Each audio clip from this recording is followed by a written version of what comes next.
What's going on YouTube? My name is FG3000. I'm back in the place to be, and welcome back to MonsterCry Eternal. Now, this game originally released way back in 2017, so I thought we're well overdue to revisit this title in 2019 to see how it's shaping up. So, without any further ado, ladies and gentlemen, boys and girls, you know what I always say when it comes to covering a hero collector. Wait a minute, FG, I can read. I can see the screen right there, and that says my card deck. This doesn't look like a hero collector that I've ever seen. You're baiting us, FG. This ain't no hero collector. Wait a minute, naysayer Philip. This, my friends, is a turn-based JRPG style hero collector. You don't believe me? Allow me to demonstrate. So here's one of my characters right here. She is a triple S unit. I can level her up, I can upgrade her, I can give her a weapon, armor, accessory. She even has 2 active skills and 2 passive. This through and through 100% is a turn-based JRPG style hero collector. Now, why they decided to go for this whole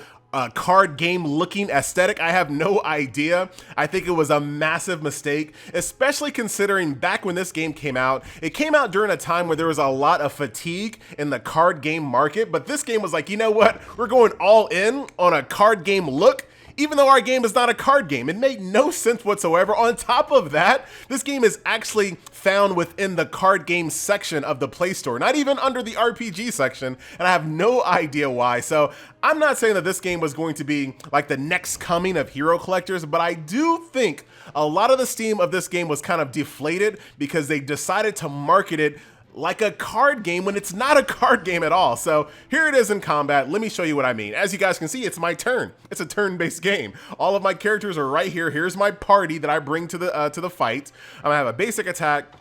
I have an ability called Star Bomb, which will do an AoE and mark all my targets. Hold on to that. I'll explain a little bit more in a second. Lacerate, which does more damage if there's a crest of destruction. Hold on to that. I'll explain that in a second. Or I can defend. Now, this game's whole claim to fame when it comes to combat is all about condition-based combat. So you're always going to do more damage if the enemy has some type of debuff. So, for example, if I do Lacerate on an enemy, I'll do 115% damage, which is great. But if that enemy also has a crest of destruction on it, I'll do even more damage. So when you're building your party, you want to make it as such that you can set up your own debuffs and have other characters take advantage of those debuffs to do more damage. There you go. That's combat in a nutshell. So I'm going to start it off. I'm going to do Star Bomb, which is an AoE attack which will mark all of my targets. Marking works just like it does in all other MMOs and RPGs. Marked targets take more damage, so I'll smack you in the face.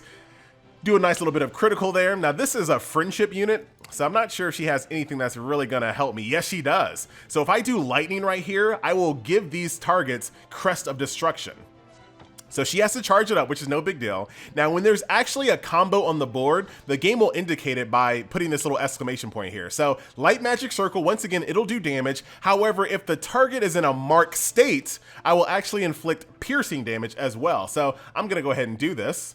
Right there on you, light magic circle, boom, GG. So that's kind of how this game works. And like I said, you can keep the whole card look if you want to, but I don't know why they tried so hard to, well, I do know why, because Hearthstone was like taking over the world. So everybody wanted a piece of the card game pie.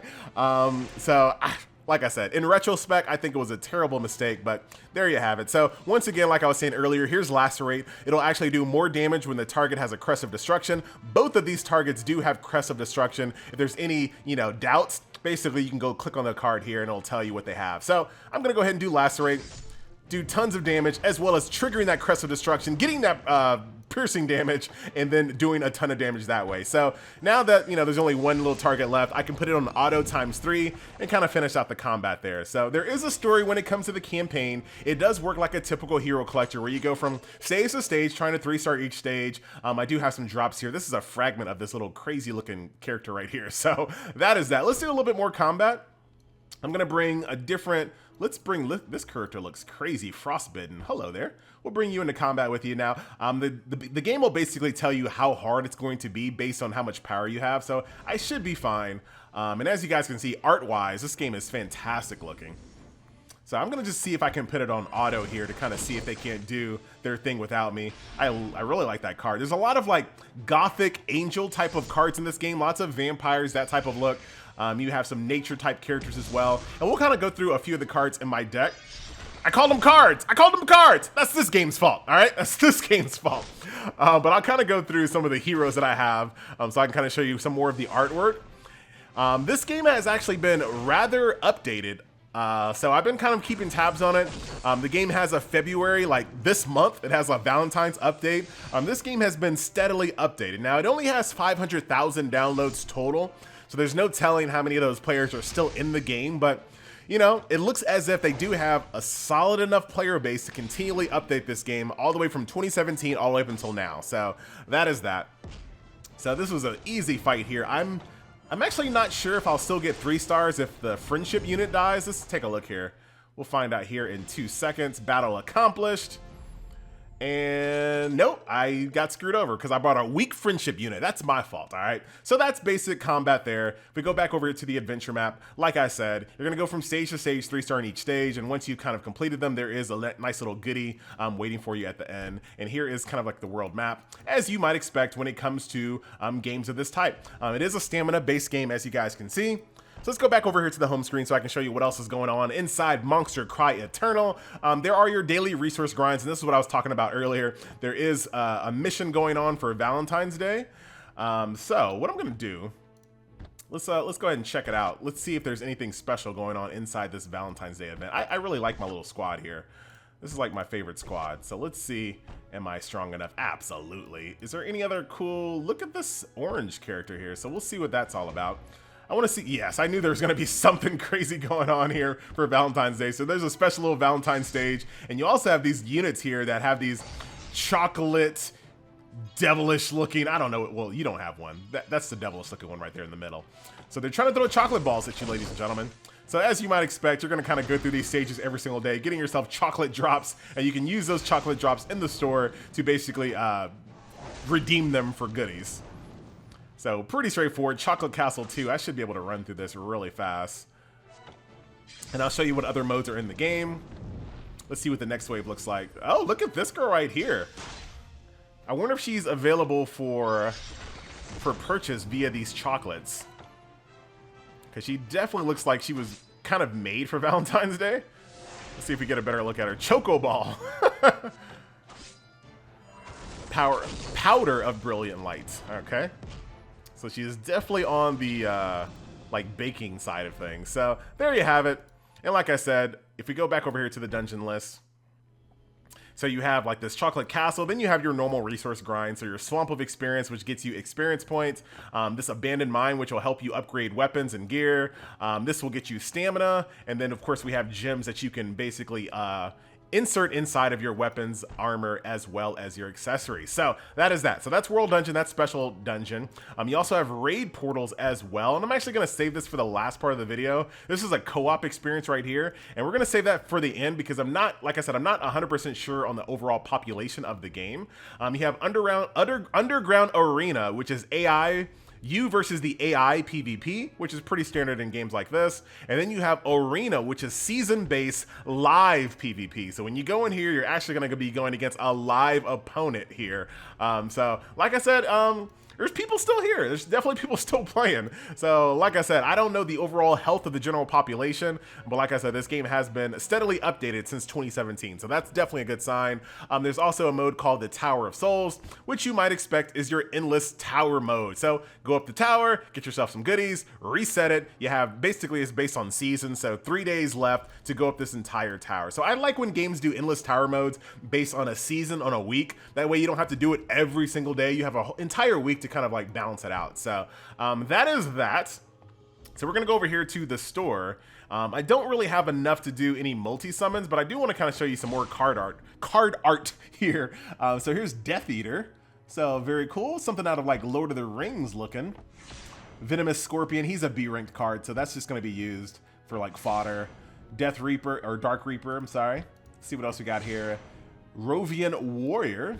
And that is all I have. So if we go back over here to my card decks, I'll give you kind of a taste of what I have here. So those are the cards that we just pulled. Here's the Triple S card that I got just for logging in. Here's the card that I was showing you kind of in combat there. Got a couple other wins. Sometimes the card art, like, I don't find this one too exciting, or that one, or even that one, but this one, yeah, obviously. You know, even this, like, it's kind of funny that some of the SS card art, like this, for example, I don't think is very extravagant, but if you jump over here to the S card art, it does look pretty extravagant. So it really depends. These are the angel races. So all of the cards are separated in races, basically. So if you kind of take a look at them, if I go over here to info, you'll see that these are devil races, these are elf races, and there are certain types of characters in this game that have bonuses based on if they have other races with them. So as you guys can see, there's quite a few. There's monster races, there's the human race once again. Let's see what else we have. That's human. You're a human? I guess so. He's definitely a human. Elf race. So kind of give you an idea, like this guy's a devil race, which looks completely like Shattered Angel. Well, I guess that makes sense. He's a Shattered Angel, so devil race once again. So that's kind of what you have to look forward to when it comes to the characters here.